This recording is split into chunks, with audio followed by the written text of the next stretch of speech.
All right, and welcome while we read about the Second Great Awakening. And the Second Great Awakening was a Protestant movement, and it was Christian, so Protestant being not Catholic. So it swept through the USA, mostly beginning in the 1790s, and it reaches its peak in the 1830s.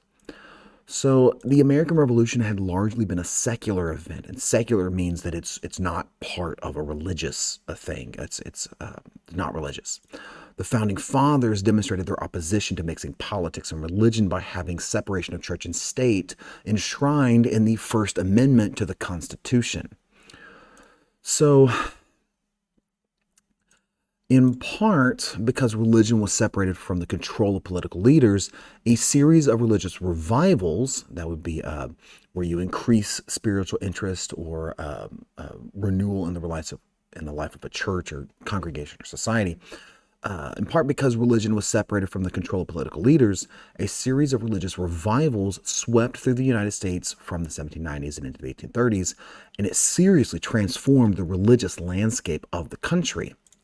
Second Great Awakening was a Protestant, meaning non-Catholic, revival movement during the early 19th century. The movement began around 1790 and gained momentum by 1800, and after 1820, membership rose rapidly among Baptist and Methodist congregations whose preachers had been leading the movement. Like I said, the Second Great Awakening began to decline by 1870.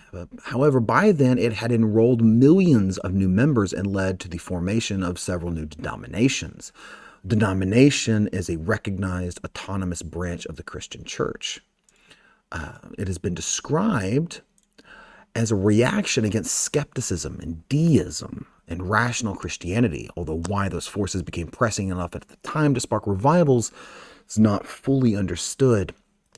Deism is, that would be, if we look down at the bottom, belief in the existence of a supreme being, specifically of a creator who does not intervene in the universe. To give you an example of a deist, Thomas Jefferson is a recognized deist, and he was a Christian. However, he did make his own Bible. And when he made his own Bible, he went in there and he basically just removed anything he didn't like. And the stuff he didn't like was all the stuff about miracles, things that you couldn't explain. So if you couldn't explain it with science and reason, he pulled it out. And what was left was the Bible that he used. The Second Great Awakening said that every single person could be saved. And if you're saved, you come to know Jesus Christ and you get to go to heaven. That's the most important part of the Christian faith, so that everyone could be saved through revivals, repentance, and conversion, becoming Christian. Revivals were mass religious meetings featuring emotional preaching by evangelists, like this.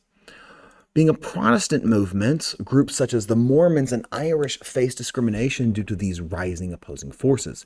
Mormons being quite a separate thing itself. A lot of denominations in Christianity do not recognize Mormonism as a sect of Christianity, although obviously Mormons disagree with that. And the Irish were primarily Catholic, which obviously means you're not Protestant, because Protestant by definition means Christian but not Catholic. So why is the Second Great Awakening so important? Well, this is the core of it. The Second Great Awakening resulted in the creation of many reform movements, such as the temperance movement. It's the movement to reduce or get rid of alcohol consumption.